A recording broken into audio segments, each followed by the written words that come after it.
बिस्मिल्लाहिर्रहमानिर्रहीम। अस्सलाम वालेकुम नाज़रीन, आप यूट्यूब चैनल देख रहे हैं। मैं इमरान खान हूँ। अब तक की सारी सूरत हाल मैं आपके सामने रख देता हूँ कि हमने अब तक क्या क्या विटनेस किया और क्या हुआ इंडिया और पाकिस्तान के बीच में। जबकि एक बहुत बड़ी डेवलपमेंट पाकिस्तान के अंदर हुई है। कल रात को जितनी हुब्बल वतनी हम हासिल कर सके थे, आज सुबह हमने उसको पूरी तरह तबाह कर दिया है। कौम को इकट्ठा करते करते पूरी कौम को तकसीम कर दिया है सुप्रीम कोर्ट के एक फैसले ने। मैं उस फैसले की तरफ आपको बाद में लेकर जाऊंगा, लेकिन पहले जो इंडिया और पाकिस्तान के बीच में सबसे बड़ी डेवलपिंग स्टोरी है वो आपके सामने मैं रखने लगा हूं। अब नाजरीन, हमने अभी तक क्या विटनेस किया। सबसे पहले भारत ने पाकिस्तान पर रात गए हमला किया। भारत ने जो हमला किया वो फ़ज़ा से ज़मीन में हमला करने वाले मिसाइल उन्होंने इस्तेमाल किए, यानी उन्होंने अपने तैयारों के ज़रिए से ज़मीनी अहदाफ को निशाना बनाया। भारत ने 9 मकामात पर निशाने लगाए और जिनमें 24 मिसाइल भारत की जानिब से कम 24 मिसाइल बताए जा रहे हैं कि वो भारत की जानिब से दागे गए हैं। भारत ने नीलम झेलम डैम को भी निशाना बनाया है, नौशहरी डैम को भी निशाना बनाया है और ये कंफर्मेशन पाकिस्तान के डीजी ISPR ने भी दे दी है। भारत ने मसाजिद के ऊपर अटैक किया है और हलाकतों और शहादतों की तादाद जो है वो अब ज़्यादा हो गई है। रात को जब ISPR ने क्लेम किया था तो कुछ शहादतों की तादाद को छुपाने की कोशिश की जा रही थी या कम बताया जा रहा था। हालांकि जो इंडिपेंडेंट सोर्सेज हैं वो ये बता रहे थे कि नुकसान ज़्यादा हुआ है और मैं आपको ये रात को भी कह रहा था कि कंफर्मेशन आ जाएगी, दिन के उजाले में पता चल जाएगा। ऐसे लाशों को छुपाया नहीं जा सकता। और फिर पता चला कि 26 के करीब अब तक शहदा की तादाद हो चुकी है पाकिस्तान में और ये तमाम लोग सिविलियन हैं, इनमें ख़वातीन और बच्चे भी शामिल हैं। मसाजिद को शहीद किया गया है, मसाजिद के ऊपर अटैक किया गया है। इस पे मुसलमानों में, पाकिस्तानियों में शदीद गम गुस्सा है।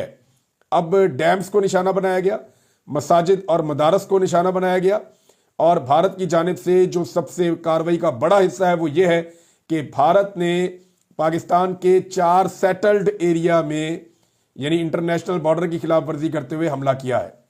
लाइन ऑफ कंट्रोल पे तो पाकिस्तान और भारत की एक लंबी तारीख है, लड़ाई लगी रहती है, लेकिन सियालकोट में, मुरीदके में, शेखुपुरा में और बहावलपुर में भारत ने अटैक करके पाकिस्तान को एक बहुत बड़ा चैलेंज कर दिया है।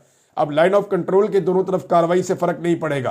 पाकिस्तानी ये डिमांड कर रहे हैं कि पाकिस्तान भी भारत के सेटल्ड एरियाज में भारत को नुकसान पहुंचाए। देखें, पाकिस्तानी ये कभी नहीं कहेंगे कि सिविलियंस को वहां पे पाकिस्तान मारे। सिविलियंस की हलाकतों के या सिविलियंस के नुकसान के पाकिस्तान खिलाफ है, लेकिन भारत को नुकसान जरूर पहुंचना चाहिए, कम से कम उन स्ट्रक्चर्स को जो पाकिस्तान के पानियों के ऊपर बनाए गए हैं। ये पाकिस्तानियों का एक बड़ा मुतालबा है। नाजरीन, पाकिस्तान की जानिब से रात गए जो बड़े बड़े दावे कुछ किए जा रहे थे वो मैं आपके सामने रखता हूं कि जो तादाद बढ़ते बढ़ते भारतीय जहाज़ों की वो 7 तक पाकिस्तान की मीडिया ने पहुंचा दी थी कि 7 जहाज़ भारत के तबाह हो गए हैं। मगर सुबह जो सूरत हाल कुछ वादे हुई है और अब तक जो हकायक हैं वो मैं आपके सामने रख देता हूं कि जो इंटरनेशनल मीडिया ने भी चीज़ें मानी हैं और भारतीय मीडिया ने भी इसकी तस्दीक की है। भारतीय अखबार है द हिंदू, ये बड़ा कट्टर अखबार है भारत का और ये लिखता है कि just in at least 3 Indian jets have crashed in Jammu and Kashmir. अब ये आगे इलाकों का नाम है, अखनूर का इलाका है, रामबन का इलाका है और पैमपुर का एरिया है। Government official told the Hindu. The Hindu को जो गवर्नमेंट ऑफिशियल है उसने ये बताया कि कम से कम 3 तैयारे जो हैं वो क्रैश हुए हैं और ये इंडियन जेट्स हैं। ये द हिंदू ने लिखा, लेकिन उसके बाद इन्होंने ये स्टोरी डिलीट कर दी। ये तस्दीक इंडियन मीडिया की जानिब से हो चुकी है। मैंने आपको पहले बताया था, इंडिया टुडे पे भी एक रिपोर्टर ने यह बताया था कि 3 जगह से इतला आ रही है कि वहां पे जेट्स गिरे हैं। किसके गिरे हैं इसके बारे में वो उस वक्त नहीं बता पाया, लेकिन बाद में भारतीय मीडिया से ये खबर गायब की जा रही है। भारत का जो ISPR है, जिस तरह पाकिस्तान में ISPR है इस तरह भारत की भी फौज का अपना एक सिस्टम है, लेकिन वो इस तरह काम नहीं करता। तो उनसे भी जब इस बारे में तवक्को की जा रही थी कि वो इस पे बात करेंगे तो उन्होंने पाकिस्तान के इन दावों के ऊपर किसी किस्म की कोई बात नहीं की कि उनकी एयरफोर्स का कितना नुकसान हुआ है। लेकिन जो आज़ाद ज़राए हैं, लेकिन जो बैनुल अक़वामी मीडिया है, चाहे वो राइटर्स है, चाहे वो BBC है, चाहे वो मकामी सहाफ़ी हैं, चाहे वहाँ के सोर्सेज हैं, वो ये बताते हैं कि कम से कम 3 जगहों पर तैयारे गिरने की इतला है, लेकिन ये पता नहीं चल सका कि ये कौन से तैयारे हैं और किस मुल्क के बने हुए हैं। क्या ये राफेल हैं, SU-30 है या MiG-29 है, ये कौन से तैयारे हैं। एक तैयारा पुलवामा के नज़दीक पामपुर का इलाका है, वहाँ से बलडोज़र को भी देखा गया कि वो मलबा उठाकर लेकर जा रहा है और ये विजुअल्स आप सब सोशल मीडिया पे देख चुके हैं। दूसरा जो तैयारा है वो जम्मू का जिला रामबन, वहां पे भी एक तैयारा गिरा है और उसकी कंफर्म इतलात हैं। तीसरा जो है पंजाब का जिला बठिंडा, वहां पे भी एक तैयारा गिरने की इतलात हैं। उसके विजुअल्स भी आपने देखे हैं, वहां पे पंजाबी में खड़े हुए लोग जो हैं सिख बरादरी वहां पे बातचीत भी कर रही है कि तैयारा तो आके डिगा जहाज, तो ये वो जो बातें पंजाबी में करते हैं तो वो उसके बारे में बता रहे हैं। पाकिस्तानियों की जो शहादतें हैं, अब देखें ना, इंडिया में 26 सिविलियन कत्ल किए गए, दहशतगर्दों ने किए, और भारत ने उसी तरह की दहशतगर्दी करते हुए पाकिस्तान में 26 सिविलियंस को कत्ल कर दिया है। अब इसराइल ने खुलकर भारतीय फौजी कार्रवाई की हमायत का ऐलान कर दिया है और इसराइल का यह कहना है कि वो खुलकर भारत को इसमें सपोर्ट करेगा। DGISPR ने जो प्रेस कॉन्फ्रेंस की उसमें उन्होंने एक बात उठाई कि क्या जंगी कवानीन और आलमी नाम्स इस बात की इजाजत देते हैं कि भारत वाटर स्ट्रक्चर्स को निशाना बनाए। यानी इसका मतलब है कि पाकिस्तान वाटर स्ट्रक्चर्स को निशाना नहीं बनाना चाहता, क्योंकि पाकिस्तान जो है वो जंगी कवानीन और जो आलमी नॉर्म्स हैं उनकी पासदारी करना चाहता है। यानी DGISPR के कहने का मतलब तो यही लग रहा है, पाकिस्तान में जो बड़ा मुतालबा है वो ये है कि हमें उसी तरह का बदला चाहिए जैसा हमला भारत ने किया है। भारत ने बहुत बड़ा हमला किया है, पाकिस्तान के अंदर सिविलियंस के ऊपर मिसाइल दागे हैं और ये भारत की जानिब से जंगी जनून है। भारत ने बदतरीन पाकिस्तान में मिसाइलबारी की है, 4 सेटल्ड एरियाज में बॉर्डर की खिलाफ वर्जी करके भारत ने हमला किया है। क्या पाकिस्तान वैसा जवाब दे पाएगा? पाकिस्तान की हुकूमत की जानिब से यह दावा किया गया है कि पाकिस्तानी फोर्सेस को फ्री हैंड दे दिया गया कि जनाब अब आप जवाबी कार्रवाई करें और अपने तरीके से जवाबी कार्रवाई करें। इसका यह मतलब है कि पाकिस्तान अभी जवाबी कार्रवाई का हक महफूज रखता है। लेकिन दूसरी जानिब पाकिस्तान के वज़ीर दिफा का जो बयान है वो इंतहाई कमजोर और इंतहाई घटिया बयान करार दिया जा रहा है पाकिस्तान में तमाम हल्कों की जानिब से, कि उन्होंने बैनुल-अक़वामी मीडिया पर यह कहा कि अगर भारत रुक जाता है लड़ाई करने से तो हम सीज फायर के लिए तैयार हैं। भाई, भारत ने पाकिस्तान के अंदर घुसकर मिसाइल हमले किए हैं और सियालकोट में किए हैं, मुरीदके में किए हैं, मसाजिद को निशाना बनाया है, भावलपुर में किए हैं, शेखुपुरा में किए हैं। जब भारत ने इतनी बदतरीन कार्रवाई करते हुए नहीं सोचा तो ख्वाजा आसिफ अपने तौर पे कैसे सीज फायर का ऐलान कर सकते हैं? यानी वो ये कह रहे हैं कि भारत जो है वो इस वक्त लाइन ऑफ कंट्रोल के ऊपर शेलिंग बंद कर दे, हम सीज फायर करने के लिए तैयार हैं। क्यों जी? भारत ने आपके जो स्ट्रक्चर्स हैं, जो वाटर स्ट्रक्चर्स हैं, उनके ऊपर भी अटैक किया है। नीलम झेलम के ऊपर भी अटैक किया और नौशेरी डैम के ऊपर भी अटैक किया, जो इंतहाई अफसोसनाक अमल है। तो क्या इसके बदले में पाकिस्तान, जो पाकिस्तान के पानी है, यानी सिंध ताश मुआहदे के मुताबिक दरियाए सिंध, दरियाए झेलम और दरियाए चनाब, इन तीनों दरियाओं के पानियों के ऊपर पाकिस्तान का हक है और भारत इनमें से किसी भी दरिया का पानी नहीं रोक सकता। भारत ने इन दरियाओं के ऊपर बहुत सारे स्ट्रक्चर्स बना रखे हैं। अब पाकिस्तान की जिम्मेदारी है और पाकिस्तान को जवाबी कार्रवाई करनी पड़ेगी कि वो इन स्ट्रक्चर्स को हटाकर पाकिस्तान का पानी खुलवाए। और ये बात पाकिस्तानी बार बार कर रहे हैं, पाकिस्तानी इस बारे में मुतालबा कर रहे हैं। साहबजादा हामिद रजा साहब ने कहा कि भारत ने हमारे ऊपर सेटल्ड एरियाज में 24 मिसाइल मारे हैं, जब तक पाकिस्तान वापस 48 मिसाइल नहीं मारेगा और भारत के सेटल्ड एरियाज में नहीं मारेगा तब तक इसको जवाब या इसको बदला तसव्वुर नहीं किया जाएगा। साथ ही साथ साहबजादा हामिद रजा साहब ने एक और बात की है कि अगर पाकिस्तान पे मस्जिद गिराई जा सकती है या मसाजिद पे हमला किया जा सकता है तो भारत में भी मंदिरों पे हमला किया जा सकता है। ये जनाब साहबजादा हामिद रजा साहब का एक मौक़िफ़ है जो मैंने आपके सामने रख दिया है। और ये इस वक्त की सूरत हाल है। आलमी सतह पे बड़ा जोर लगाया जा रहा है कि दोनों ममालिक रिस्ट्रेंट का मुजाहरा करें, जंगबंदी किसी तरह हो जाए और लड़ाई मजीद आगे ना बढ़े। लेकिन लड़ाई बढ़ने के खदशात मौजूद हैं, क्योंकि भारत का अगर इतना नुकसान हुआ है और उसके अगर रफाल तैयारे गिर गए हैं या राफेल तैयारे गिर गए हैं भारत के, जिनके बारे में पाकिस्तान दावा कर रहा है, तो ये नरेंद्र मोदी के लिए बहुत ही ऑकवर्ड सिचुएशन हो जाएगी।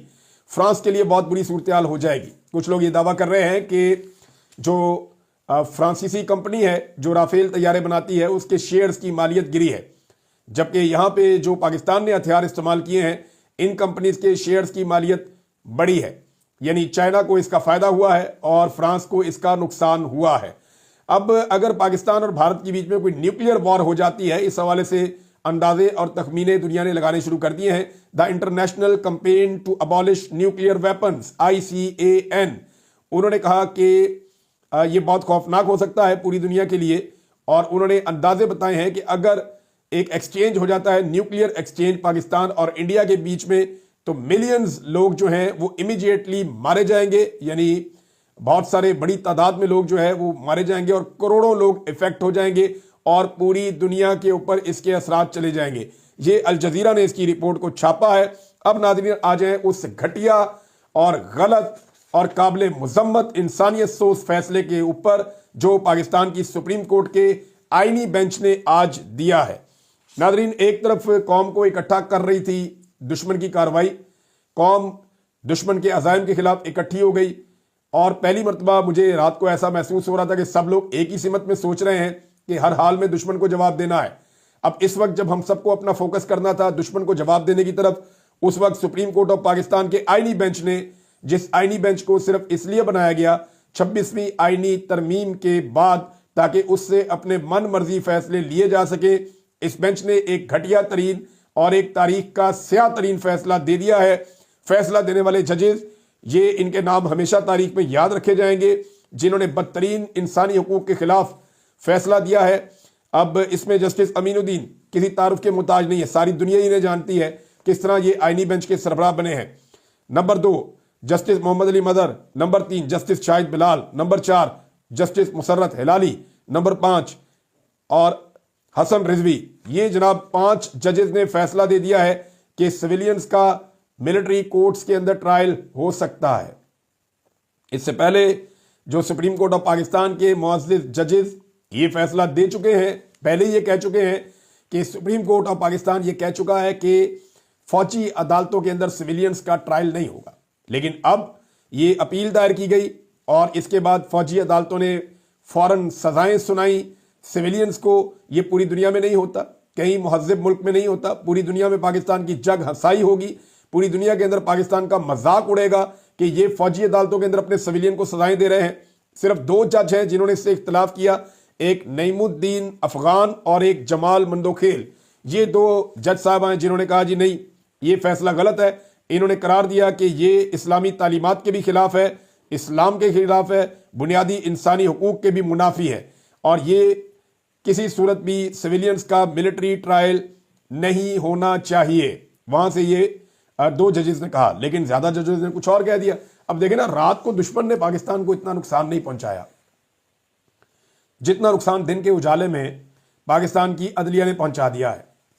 अल्लाह अल्लाह करके यकजहती बन रही थी, तो यकजहती को बर्बाद करने के लिए 2 इकदाम हुए। एक तो जनाब फैसला कर लिया गया कि अर्दली हुकूमत या अर्दली वज़ीर आज़म, जो इमरान खान साहब कहते हैं बकौल शहबाज शरीफ को, कि ये जो शहबाज शरीफ है ये अर्दली वज़ीर आज़म है। एक तो अर्दली वज़ीर आज़म के कौम से खिताब का फैसला किया गया, जो इंतहाई घटिया और नामुनासिब फैसला है। कौम जिस शख्स की शक्ल नहीं देखना चाहती, जिसे मुस्तरद कर चुकी है, जिसके बाद टोटल 17 सीटें थी और आर्मी चीफ ने उठा के इसको वज़ीर आज़म बना दिया एस्टेब्लिशमेंट के साथ मिलकर 2 नंबरी करके। तो ये जो 2 नंबर वज़ीर आज़म है ये आकर कौम के साथ खिताब करेगा इतने अहम मौके पर। इस वक्त तो इमरान खान साहब से खिताब करवाना चाहिए, इस वक्त तो आपको इमरान खान साहब को बाहर निकालकर उन्हें मौका देना चाहिए था ताकि कौम इकट्ठी हो। तो कौम को तकसीम करने का जो पहला फैसला किया गया वो ये किया गया कि जाली अर्दली हुकूमत के अर्दली वज़ीर आज़म से कहा जा रहा है कि आप कौम से खिताब करें। अब उनके खिताब के बाद कौम तकसीम दर तकसीम ही होगी, कौम के इकट्ठे होने का कोई इम्कान नहीं है। अभी भी जब इंडिया ने पाकिस्तान पे अटैक कर दिया है तो इस खानदान के किसी फर्द ने नरेंद्र मोदी की ललकार का जवाब नहीं दिया। अभी भी इस खानदान के किसी फर्द ने किसी किस्म का कोई रिस्पॉन्ड नहीं किया। ये मोदी से डरते हैं, मोदी से खौफजदा हैं, या पता नहीं मोदी से इनकी कोई लालच है। ना बेटी बोलती है, ना बाप बोलता है, ना चचा बोलता है, ना भतीजा बोलता है। कोई भी इस पूरे खानदान के अंदर नरेंद्र मोदी को टक्कर देने के लिए तैयार नहीं है, जिसके जंगी जनून ने इस पूरे रीजन को, दोनों एटमी ताकतों को आमने सामने लाकर खड़ा कर दिया है। रात के हमले में जो कौम इकट्ठी हुई थी उसकी हुब्बुल वतनी का बुखार सुप्रीम कोर्ट ऑफ पाकिस्तान के एक फैसले ने जो है वो खत्म कर दिया है। अब आप अंदाजा करें ना मिलिट्री कोर्ट होती क्या है, जरा समझें इसको आप। देखें, एक मिलिट्री का जनरल कह रहा है कि हमारे साथ बड़ी ज्यादती हुई है, दूसरा जनरल कह रहा है हमारे साथ बड़ी ज्यादती हुई है, तीसरा जर्नैल भी कह रहा है, कोर कमांडर कॉन्फ्रेंस हो रही है, सारे जर्नैल कह रहे हैं जी हमारे साथ बड़ी ज्यादती हो गई है, एलामिया जारी हो गया। डीजीआईएसपी आ रहा है, उसने भी कह दिया जी बड़ी ज्यादती हो गई है हमारे साथ, एलामिया जारी हो गया। अब एक कर्नल बैठा हुआ है, छोटा ऑफिसर, और उसने अब फैसला देना है मिलिट्री कोर्ट में। क्या वो कह सकता है कि ज्यादती नहीं हुई? कॉमन सेंस की बात है ना। सादी सी बात है, कॉमन सेंस की बात है कि सारे बड़े बड़े अफसर कह चुके हैं फौज के कि हम विक्टिम हैं, हमारे साथ ज्यादती हुई है, हमें मार पड़ी है 9 मई में, हमें इंसाफ दिया जाए। और इंसाफ के लिए केस भेज दिया जाता है उनके इंतहाई जूनियर ऑफिसर के पास। अब सीनियर ऑफिसर जिस जूनियर ऑफिसर को कोई भी काम कहेगा वो कर देगा। ये तो पानी भी पिलाने के लिए तैयार हो जाते हैं, हर काम करने के लिए तैयार हो जाते हैं अपने नौकरी के चक्कर में। तो मामला यह है कि सीनियर तरीन अफसरान अपने जूनियर तरीन अफसरान से इंसाफ मांग रहे हैं। तो जूनियर तरीन अफसरान की क्या जरूरत है कि वो मतलूबा इंसाफ फराहम ना करें? यह है सबसे बड़ा सवाल इस केस में। तो मामला आकर वहीं रुक गया है कि जनाब फौजी अदालतों में सिविलियंस का ट्रायल ये पाकिस्तान का मजाक बनेगा, इसको फॉर ग्रांटेड नहीं लेना चाहिए था। जो यूरोपीय यूनियन का वफ्द आया था उसने भी कहा था पाकिस्तान के लिए बड़े प्रॉब्लम क्रिएट हो सकते हैं।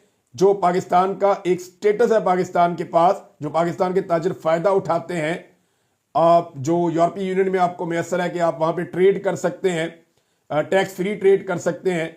तो अगर पाकिस्तान से वो स्टेटस चला जाता है तो ये एक बड़ा प्रॉब्लम होगा। उसका रिव्यू भी होने वाला है। बहुत मुमकिन है कि पाकिस्तान ने इस सारे एपिसोड के बदले में अमेरिका से ये मांग ले, क्योंकि देखिए अमेरिका का दबाव आ रहा है कि पाकिस्तान ने जवाब नहीं देना, और पाकिस्तान जो है वो अगर जवाब नहीं देता तो अमेरिका की खुशनुदी हासिल करने में कामयाब हो जाएगा। ये बात आप ज़हन में रखिएगा। ये फैसला बहुत सारी चीजें बता रहा है। एक ये बता रहा है कि हमने इंडिया से नहीं इमरान खान से लड़ना है। ये फैसला ये बता रहा है कि आपका वजीर दिफा रात के हमले में सुबह सीज फायर की ऑफर दे सकता है, लेकिन 2 साल बाद भी पाकिस्तानियों का मिलिट्री ट्रायल बहुत जरूरी है। यानी रात को हमला करता है इंडिया, सुबह आपका वजीर दिफा बदला लिए बगैर क्या कह रहा है कि हम सीज फायर के लिए तैयार हैं। रात के हमले का सुबह होते ही सीज फायर का ऑफर दे रहा है आपका वजीर दिफा। लेकिन 2 साल पहले होने वाला एक मामला जो अभी भी कंट्रोवर्शियल है, जिसपे इमरान खान साहब कहते हैं जुडिशियल इंक्वायरी करवाई जाए, जिसपे वो कहते हैं कि ये फॉल्स फ्लैग ऑपरेशन है, जिसपे इमरान खान साहब कहते हैं कि 9 मई तो बहाना है, पाकिस्तान तहरीक इंसाफ को दीवार के साथ लगाना था और कुचलना था, और वो हमने होता हुआ भी देखा।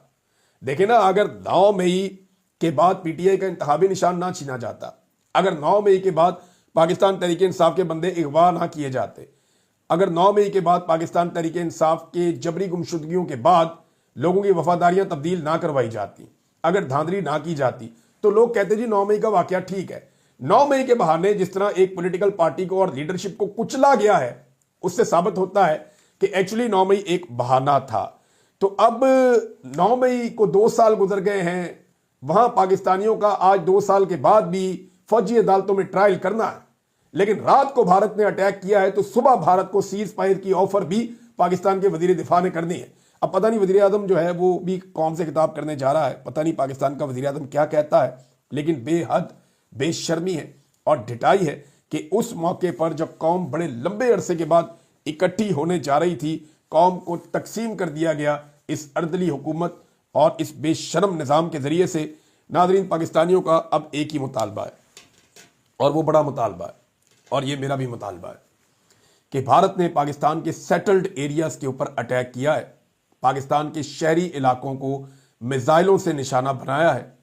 पाकिस्तान को उस लेवल का जवाब देना पड़ेगा। पाकिस्तान जब तक उस लेवल का जवाब नहीं देगा तब तक उसे बराबर की कार्रवाई तसव्वुर नहीं किया जा सकता, वरना यही सोचा और समझा जाएगा जो इससे पहले खबरों में आ रहा था कि भारत अपने टारगेट्स अचीव कर लेगा और पाकिस्तान कुछ जवाबी कार्रवाई कर देगा और पाकिस्तान और भारत दोनों के लिए विन विन सिचुएशन हो जाएगी। भारत अपने शहरियों को बेवकूफ और पागल बना लेगा, पाकिस्तान अपने शहरियों को बेवकूफ और पागल बना लेगा, वो भी कुछ गेन कर लेंगे, ये भी कुछ गेन कर लेंगे। लेकिन सोशल मीडिया का ये दौर है, हम किसी को ना भागने देंगे ना हकायक छुपाने देंगे, और स्कोर जो है उसको सेटल रखेंगे। स्कोर का हम बताएंगे कि जनाब ये स्कोर है, ये इंडिया ने किया है और ये आपने किया है। इंडिया ने सिविलियंस को मारा है, उन्होंने ऐलान जंग किया है, आपका पानी भी रोक रहे हैं वो। पाकिस्तान का पानी, पाकिस्तानियों का पानी पाकिस्तानियों तक पहुंचे, ये रिस्पॉन्सिबिलिटी पाकिस्तान की फौज की है और उन्हें अब ये जिम्मेदारी पूरी करनी पड़ेगी। सिर्फ मिलिट्री ट्रायल नहीं करना सिविलियंस का, सिविलियंस को उनके हक भी लेकर देने हैं। अब तक के लिए इतना ही। अपना ख्याल रखिएगा, अपने इस चैनल का भी। अल्लाह हाफिज।